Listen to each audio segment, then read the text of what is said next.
TV 옴부즈맨, 먼저 주간 주요 이슈를 분석합니다. 4.13 총선 후보 등록이 마감되면서 여야 각 당의 공천 절차도 마무리됐습니다. 하지만 여야 모두 공천 결과에 대한 불복과 탈당이 잇따르는 등 혼란이 극에 달했습니다. 상식과 원칙이 아닙니다. 부끄럽고 시대착오적인 정치 보복입니다. 새누리당에선 김무성 대표가 유승민 의원 지역구 등 일부 지역에 대해 공천안 추인 거부를 선언했고, 잘못된 공천을 최소한이나마 바로잡아서 국민 여러분들께 용서를 구하는 것이 최선의 길이라고 생각했습니다. 더불어민주당의 김종인 비대위 대표는 비례대표 파동과 맞물려 사퇴 의사까지 내비쳤지만 결국 당 잔류를 선택했습니다. 국민의 정체성에 당이 접근하는 그런 모습을 갖다가 보여줘야 된다고 생각하는데, 아직도 더불어민주당은 그 숲에서 벗어나지 못하는 그러한 것을 이번에 전 노정했다고 생각을 합니다. 벨기에 브뤼셀의 국제공항과 지하철역에서 동시다발 테러가 발생해 30명 이상이 숨지는 등 300명에 가까운 사상자가 발생했습니다. I walked through a mess, a load of stuff, glass splitters, smoke, water dripping from the ceiling. We had to walk through puddles and we were evacuated. 극단주의 무장 세력인 이슬람 국가 IS는 이번 테러를 자행했다고 밝혔는데, 지난해 11월 파리 테러 당시 폭탄 제조를 담당했던 테러범이 이번 사건에도 가담한 것으로 알려졌습니다. 지카 바이러스의 첫 한국인 감염자가 발생했습니다.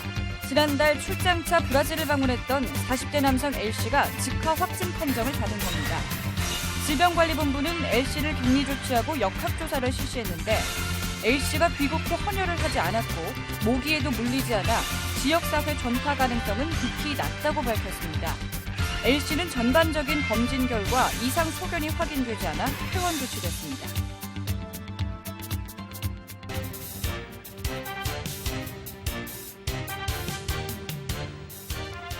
안녕하십니까. 바로 보는 TV 옴부즈맨 조미령입니다. 지난주에도 연합뉴스TV에서는 다양한 뉴스를 신속하게 전했는데요. 시청자 평가원은 방송 내용을 어떻게 평가했는지 연합뉴스TV를 말한다를 통해서 알아보겠습니다. 오늘은 뉴스 1번지와 뉴스워치, 라이브투데이를 살펴본 이정훈 시청자 평가원의 의견을 함께하겠습니다. 먼저 뉴스 1번지에 대한 모니터 내용부터 만나보시죠.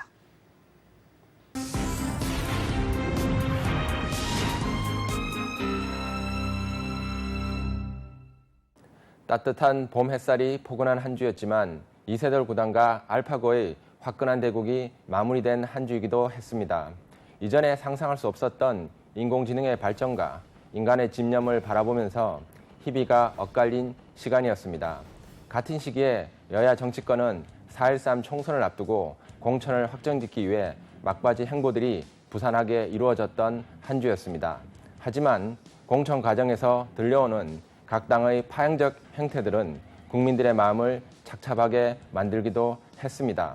연합뉴스TV는 지난주 내내 여야의 총선 공천에 관한 보도를 주요 뉴스로 다루었습니다.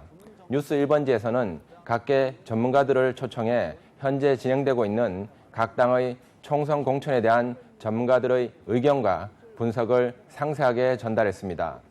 지난 3월 17일 뉴스 1번지에서는 새누리당 비박계의 대거 공천 탈락에 김무성 대표가 반발하면서 친박계와 치열하게 대립하고 있다고 전하면서 유승민 의원의 공천 문제가 핵심이 될 것이라고 분석했습니다.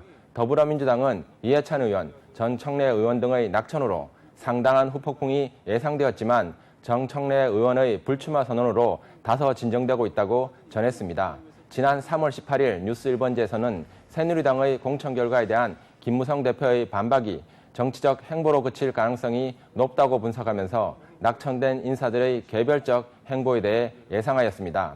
또 이번 총선 공천 과정에 각 당들이 설문조사에 의존하는 것은 공당으로서의 책임을 방기하는 것이라고 지적하고 진성당원을 근거로 하는 제도화된 공천 과정을 수립할 필요가 있다고 지적하기도 하였습니다.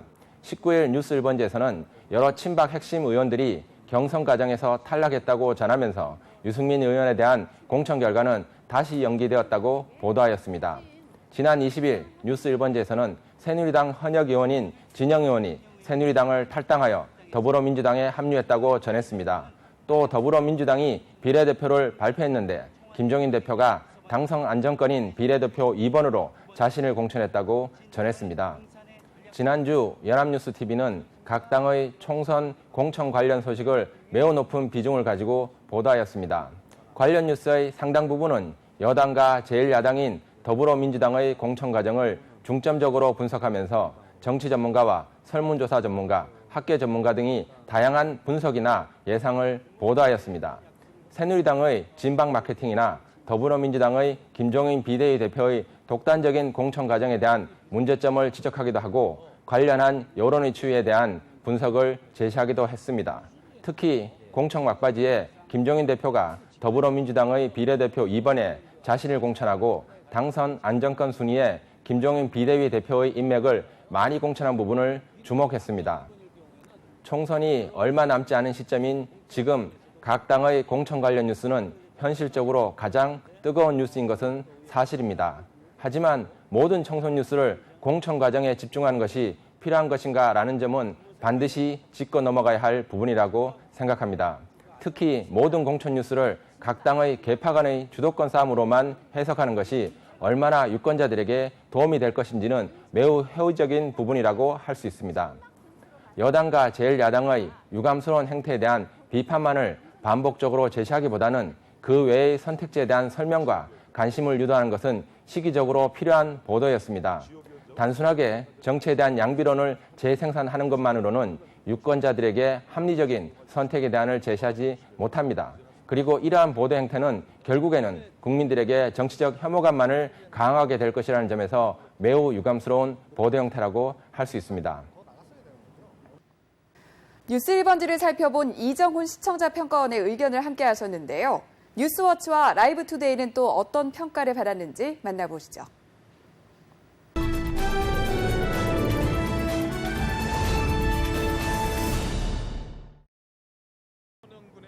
아동학대는 최근 점점 더 사회 문제가 되고 있는 것이 사실입니다. 그리고 대부분의 아동학대가 가정 내에서 발생하는 것으로 나타나고 있어 사회적 충격이 더 크다고 할 수 있습니다. 지난 한 주 연합뉴스TV는 아동학대 관련 보도들을 비중을 두고 보도하였습니다. 지난 3월 17일 뉴스와치에서는 이모가 3살 조카의 배를 수차례 걷어차 숨지게 하는 사건이 발생했다고 보도했습니다. 피해자 이모이자 피의자는 말을 잘 듣지 않는 조카를 우발적으로 때렸다고 주장하지만 경찰은 이전에도 학대한 사실이 있는지 조사 중이라고 밝혔습니다.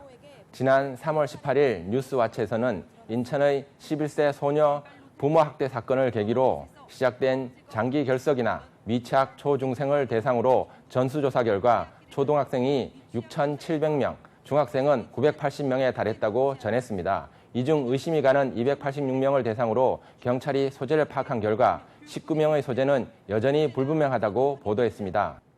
지난 3월 20일 방송에서는 아동학대 사건에 대한 사회적 관심이 높아지며 법무부와 경찰 등 관계기관들도 대책들을 내놓고 있는데 정서학대의 경우 강제 수사가 어려운 점 등 이러한 대책들이 실효를 거두기에는 아직도 과제는 남아있다고 전했습니다.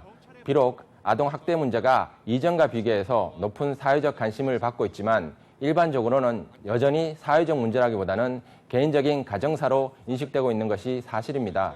이러한 인식 때문에 언론에서도 아동학대를 특별한 개인적인 문제로 다뤄왔습니다.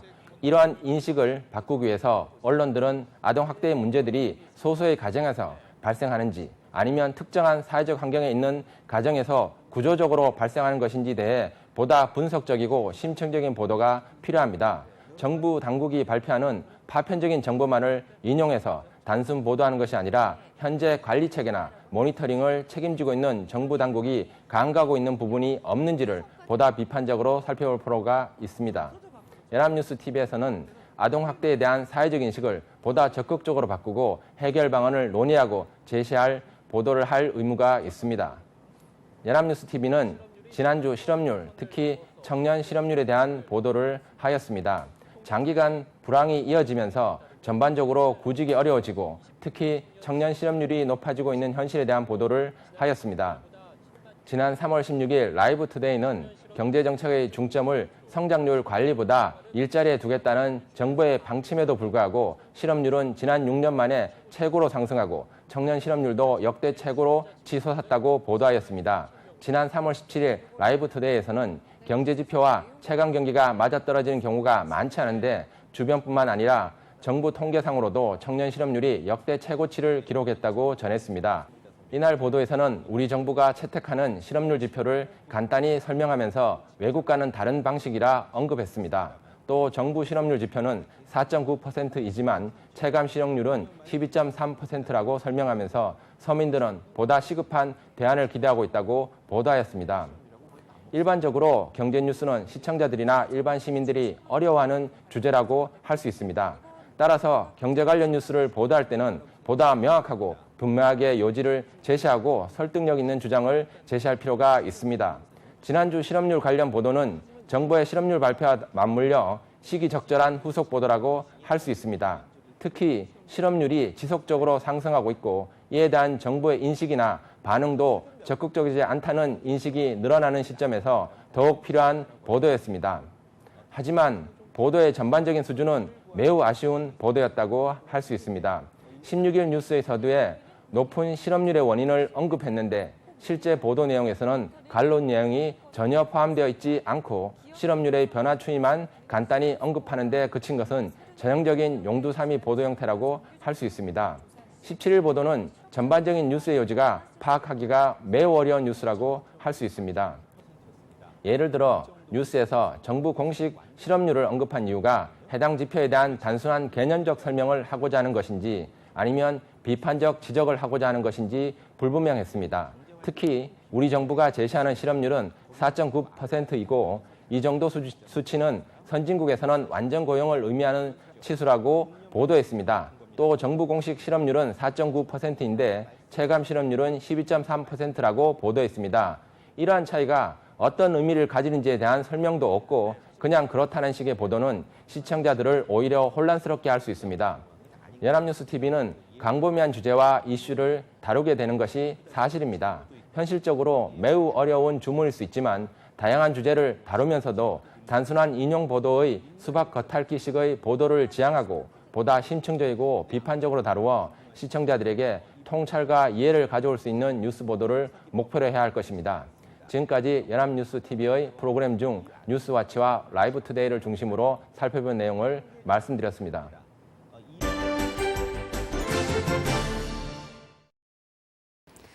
연합뉴스TV에서 방송하는 제작 프로그램에 대한 시청 소감을 들어보는 캠퍼스 TV 리포트 시간입니다.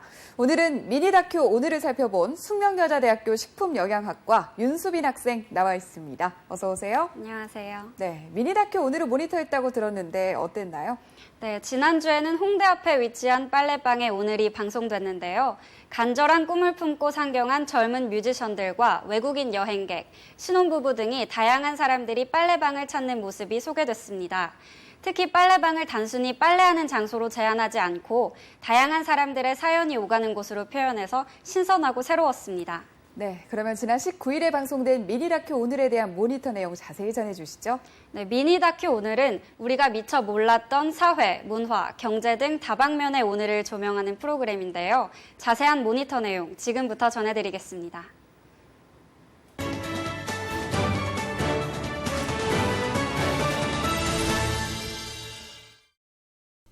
지난 3월 19일에는 상쾌한 봄날 홍대 앞 빨래방 24시편이 방송됐습니다. 동전을 넣으면 1시간 안에 빨래와 건조를 모두 마칠 수 있는 코인 빨래방 이야기였는데요.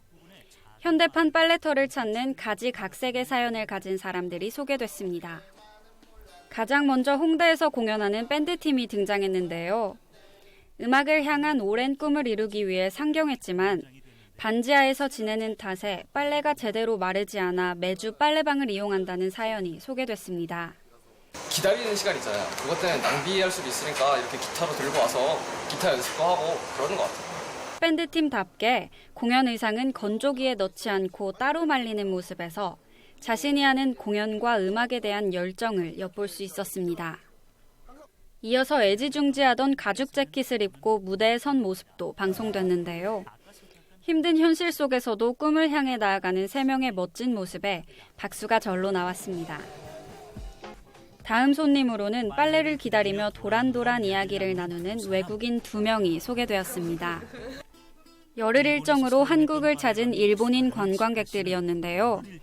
게스트하우스 사장님의 안내로 일주일간 입은 옷을 깨끗하게 세탁하고 더불어 보송보송해진 기분으로 남은 사흘간의 여행을 준비하는 모습을 보면서 덩달아 내일이 기다려지는 것 같았습니다. 이어서 새벽 2시, 이웃의 피해가 될까봐 집안에서 세탁기를 돌리지 못한 신혼부부가 빨래방을 찾은 모습이 방송됐는데요. 빨래가 다 되길 기다리며 맥주를 마시는 부부의 모습에서 이색 데이트 문화가 함께 만들어진 것 같아 신선했습니다. 기다리기 지루하니까 좀 맥주 마시면서 얘기도 하고. 자주 마셔요. 이렇게 사람들 없을 때는 좀 이렇게 늦은 밤이나 좀 자주 마시는 편입니다. 좀 독특하지 않나요? 이색 데이트 하는 것 같기도 하고. 좀 괜찮은 것 같아요. 다음 날 이른 아침엔 손님이 아니라 빨래방을 청소하기 위해 들른 사장님의 모습이 그려졌습니다. 건조기에 묻은 먼지들을 정성스레 청소하는 모습에서 손님들을 생각하는 사장님의 깊은 마음을 엿볼 수 있었습니다. 하루 3차례 빨래방을 청소한다는 사장님은 빨래방을 보면 세상 돌아가는 게 보인다고 밝혔는데요. 경기에 많이 탑니다. 지방 학생들이 있기 때문에. 그 부모가 좀 어려우면은 돈 타기 미안하니까 열흘에 한 번 할 거 뭐 20일에 한번 뭐 뭉쳐놨다가 와서 가지고 하고. 빨래방을 지나가던 할머니들은 걸음을 멈추고 당신들의 젊은 시절을 회상했는데요. 할머니들의 이야기를 통해 손가락이 다 망가질 만큼 힘들었던 그 시절의 빨래터의 고단함이 고스란히 느껴지는 것 같았습니다. 또 다른 손님으로는 봄을 맞아 집에 있는 커튼을 든 남성이 빨래방을 찾았습니다.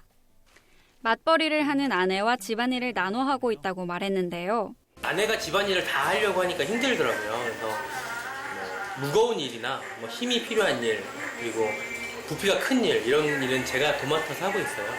빨래하는 사진을 찍어 아내에게 보고하는 모습은 보는 사람들까지 웃음 짓게 만들었습니다. 빨래방의 마지막 주인공은 어린 꼬마 손님들이었는데요. 아이들이 이불에 세계 지도를 그려 갑자기 이불 빨래가 많아진 탓에 어쩔 수 없이 빨래방을 찾았다는 엄마의 설명은 웃음을 자아냈습니다. 열심히 엄마를 돕는 형제의 모습이 보기 좋았는데요. 집에서 했다면 하루 종일이 걸렸을 빨래인데 1시간 만에 끝났다며 기뻐하는 엄마의 모습에 빨래방의 편리함과 유용함을 실감할 수 있었습니다.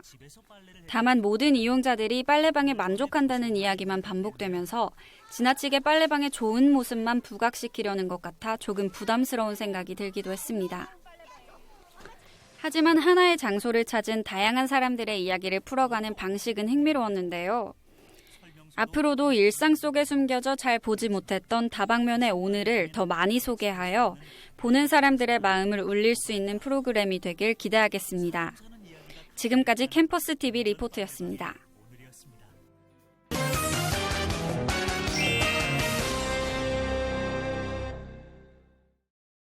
일본 정부의 독도 영유권 도발이 그칠 줄 모르고 있습니다. 이번에는 일본 고등학교 교과서 검정 결과 독도가 일본 땅이라는 주장이 담긴 교과서의 비중이 대폭 늘어난 것으로 나타났는데요. 일본 정부의 의지가 반영된 결과라는 분석입니다. 언론에서는 일본 교과서 왜곡을 어떻게 보도했는지 TV와 비평 시간에 자세히 짚어보겠습니다. 네, 이 자리에 명지대학교 디지털 미디어학과 최선규 교수님 자리하셨습니다. 교수님 어서 오세요. 네, 안녕하세요. 네, 참 민감한 내용인데요. 우리 언론은 관련 소식을 어떻게 전했나요?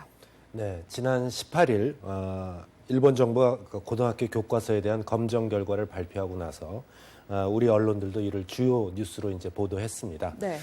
KBS 뉴스는 일본의 35종의 교과서 가운데 27종의 교과서가 독도가 일본의 고유 영토이며 1952년부터 한국이 불법 점유하고 있다, 이렇게 이제 보도했다고 하고요.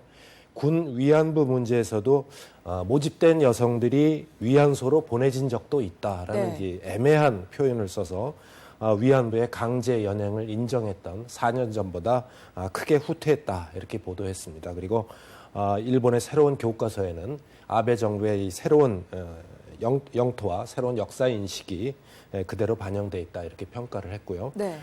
조선일보는 2014년에 이제 초등학교, 그다음에 2015년에 중학교의 교과서에 독도가 일본 땅이라는 내용이 들어간 데 대해서 올해는 이제 고교 교과서에도 이런 내용이 강하게 반영됐다 이렇게 하면서 전문가들을 인용해서 지금까지 비교적 공정하게 써왔던 교과서들조차 일본 정부의 그 입장을 반영하지 않을 수 없었던 것으로 보인다 이렇게 이제 내다봤고요. 한겨레 신문은 대한제국의 의병운동을 일제의 강제 병합 원인인 듯 서술한 것도 이제 문제로 지적을 했습니다. 일본의 교과서 중에서 도쿄 서적과 제1학습 등에 나온 일본사와 세계서 교과서들이 고종황제의 헤이그 밀사 사건과 안중근 의사의 이토 히로부미 살해 사건 그리고 의병운동에 대응해서 일본의 한국 병합이 이루어졌다 이렇게 이제 서술을 함으로써 일본이 무력을 앞세워서 이제 한일 합방을 한 것이 아니라 한국의 대응으로 인해서 부득이하게 식민지로 만들었다는 식의 논조로 서술을 했다는 아시아 역사연대 그 의견을 인용해서 보도했습니다. 한겨레 신문은 한 걸음 더 나아가서 우리 정부가 일본의 교과서 왜곡에 대해서 극히 미온적인 절제된 반응을 나타냈다 이렇게 이제 비판을 했는데요. 우리 정부가 이 성명에서 나타낸 개탄이라는 것은 반대의 뜻을 직접 상대방에게 통보하는 항의라든지 규탄이 아니라 개탄은 스스로 한탄한다는 뜻이다. 그리고 반대를 전한다는 뜻은 담고 있지 않다. 이런 이제 보도를 하면서 지난 2013년도에 일본의 교과서 검정 결과가 나왔을 때는 우리의 외교부 대변 성명이 강력히 항의한다는 뜻을 이제 명확히 했고 역사에 눈 감는 자는 미래를 볼 수 없다는 단재 신채호 선생의 그 높은 수위의 이제 표현도 등장을 했는데 2014년의 결과에서도 이 교과서 검정 때도 이제 우리 외교부에서는 일본이 제국주의적 야욕을 버리지 못하고 있다면서 이제 강도 높게 비판한 것에 비하면 올해에는 강도가 상당히 약해진 것이다. 이렇게 이제 보도를 하고요.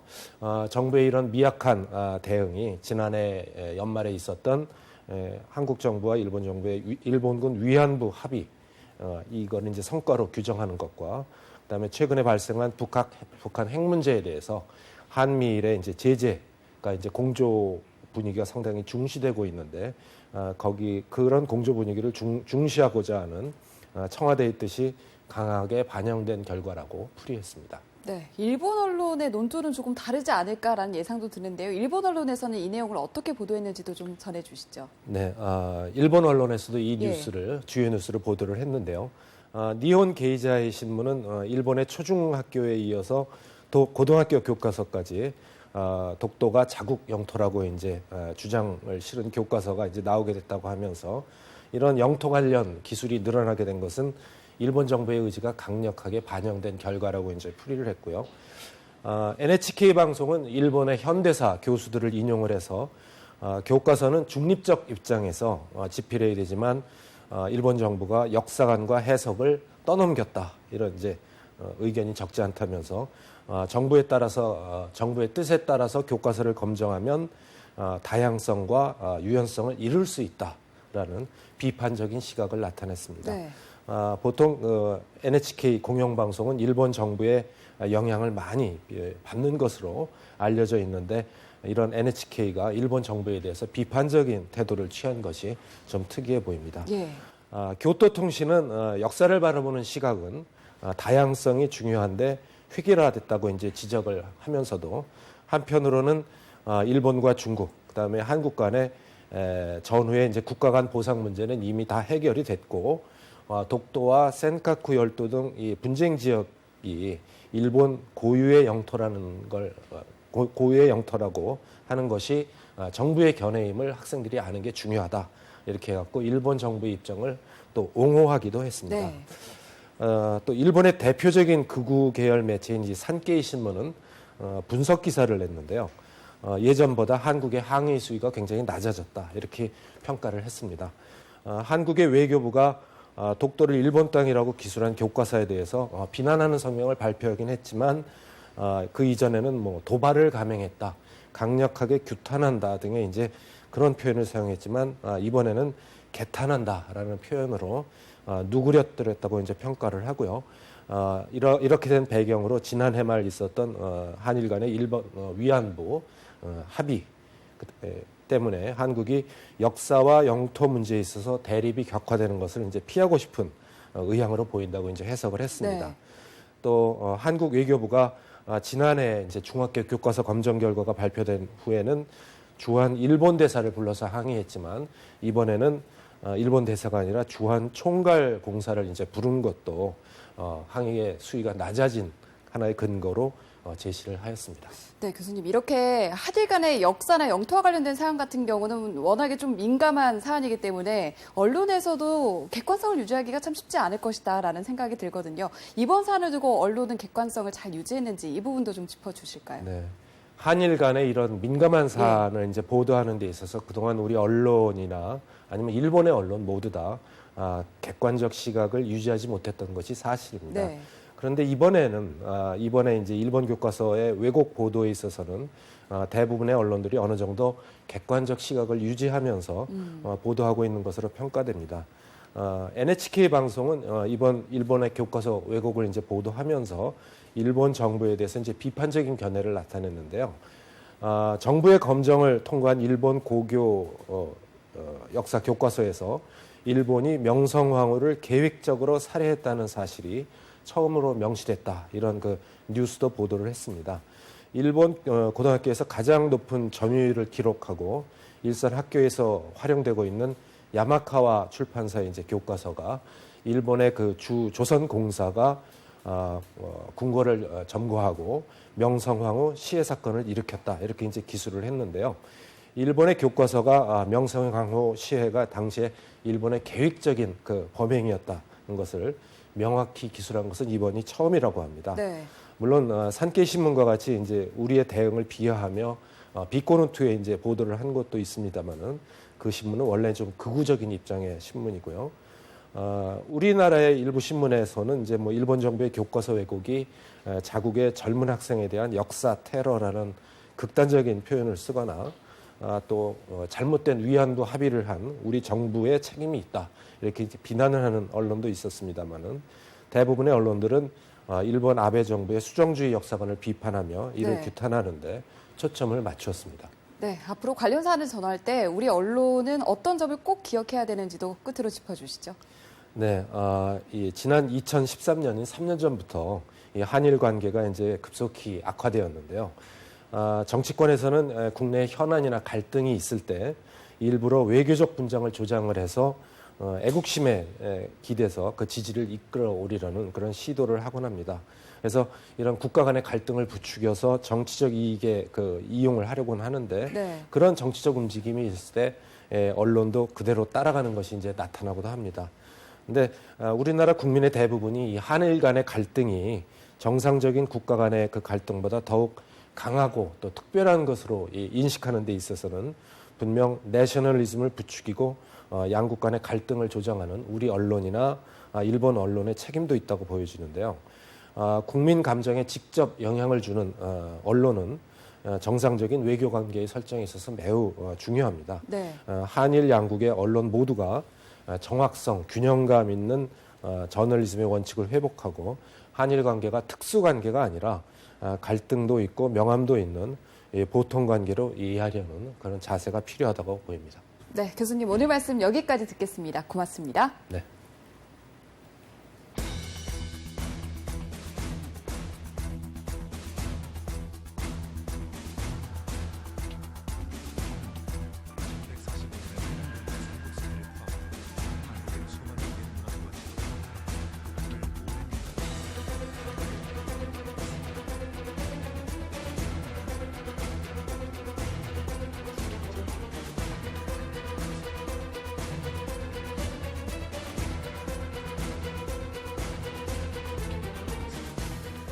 (1877년) 일본 정부 최고 행정기관인 타정관은 일본 전역의 지적을 편찬하는 과정에서 정밀한 조사 끝에 독도가 일본과 관계가 없다는 결론을 내립니다. 그러던 일본이 말을 바꿔 독도는 원래부터 일본의 고유 영토였다고 억지를 부립니다.